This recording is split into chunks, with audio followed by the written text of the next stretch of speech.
Hello and welcome to the Cozy Colorful Corner.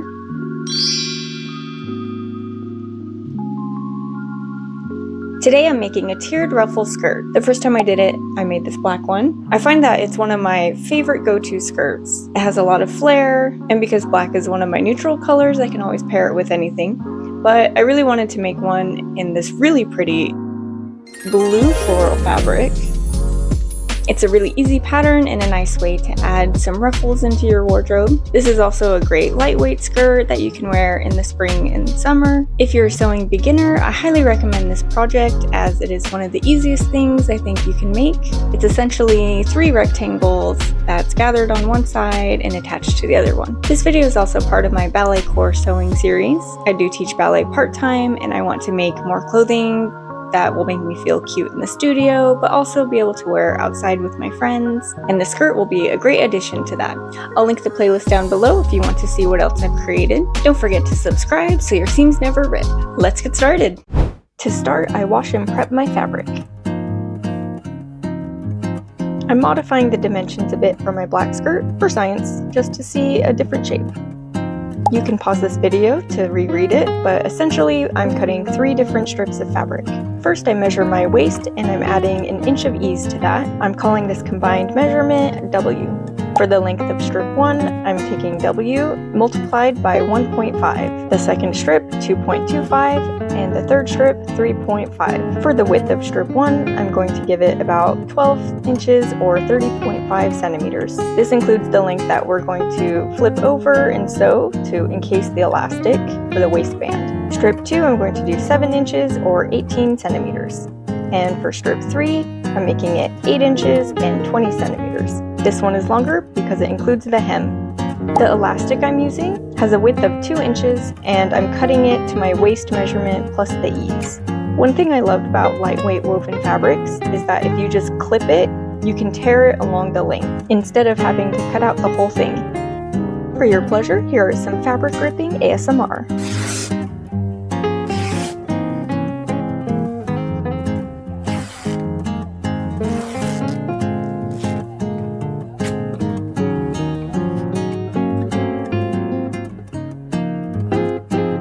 For the third strip, my fabric wasn't long enough for me to cut it in one solid piece, so I divided it in half and cut 2 pieces. Then I sewed it together at the side seams and essentially made a big tube.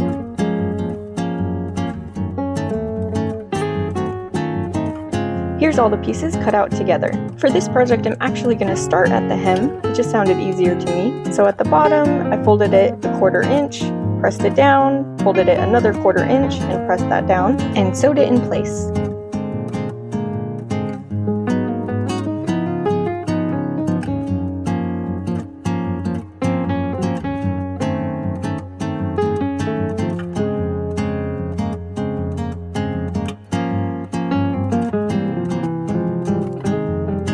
Next, I'm just gathering it at the top of strip 3. I got this new serger, and this is my first time using it to make gathers. It worked quite well, so I think I'll be using this method in the future. If you don't have a serger though, it's just as easy to do on a sewing machine. All you have to do is adjust your stitch length to the longest length you can, and sew a stitch all the way around. And for extra security, I would sew another stitch right next to that one. So you're essentially sewing 2 stitches. Then carefully you're going to find the top stitches of those and carefully pull them and adjust your fabric until it gathers where you want it to. With the serger gathering as well, I also had to finagle it a little bit to get the gathers to the correct length to fit strip number 2. At the same time I gathered the top of strip 3, I also gathered the top of strip 2. I did make this a bit more complicated for myself because I had sewed up on strip 3 both of the side seams. Next time I'm only going to sew up one of the side seams and leave it open on the other side. This way, after I connect all 3 pieces, I can sew the whole side seam in just one swoop. But I can still make this workable. I'm sewing strip 2 to strip 1 first, then I'll sew up that side seam. So then with all the side seams sewn up, I will last attach strip 3. Using pins, I'm going to just attach the top of strip 2 to the bottom of strip 1. and I'm sewing my seam allowance at about 1/2 inch. For this part, I recommend going very slow and playing with those gathers till you get it exactly where you want it.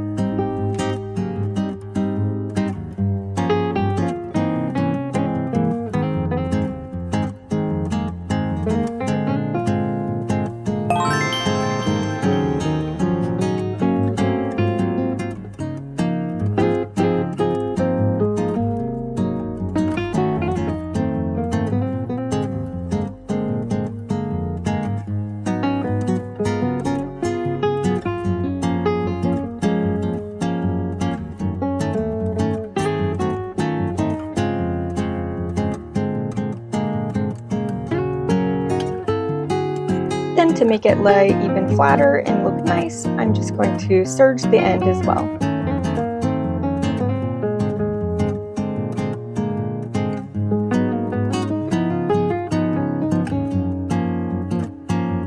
Then on that piece, I'm going to sew the side seam.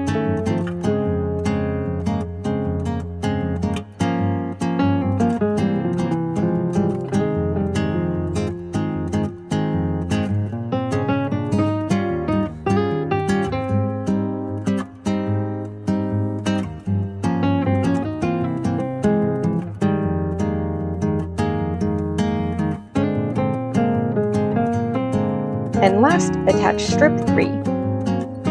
To keep that seam nice and flat, I press the seam allowance going up, and I'm adding a stitch about a little more than 1/8 of an inch away from the original seam. This little top stitch will make sure it doesn't flip around on the inside.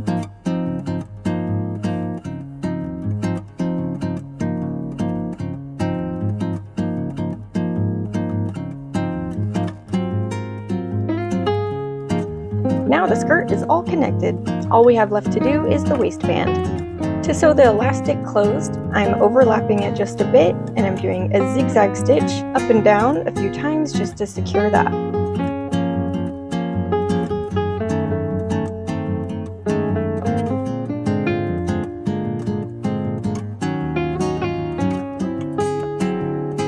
To make the casing for the elastic, I'm pressing the fabric down 2.5 inches. I cut my skirt on the selvage of the fabric, so it's not going to fray here at the end, but if you didn't, I would recommend maybe turning that down also and stitching it just like a little hem so that it doesn't fray.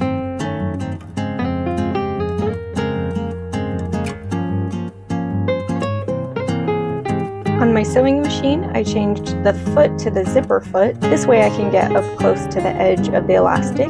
It's hard to see on screen, but I can feel where the bump of the elastic is here, and I'm just sewing right next to that.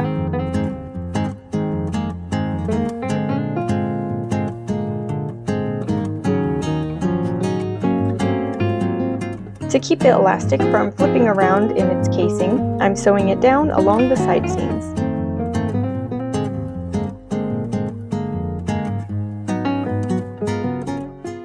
And voila! We've made a tiered ruffle skirt. Model time. Here's the black ruffle skirt I made.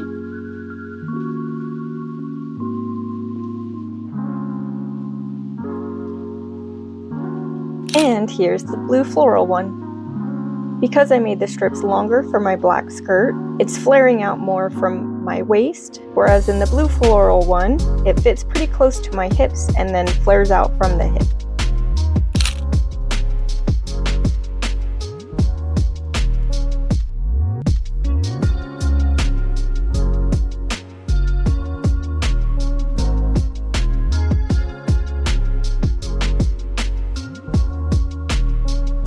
You can see from this picture all flared out, the black one definitely wins the flare contest. So depending on what shape you want, you can always adjust the length of your strips.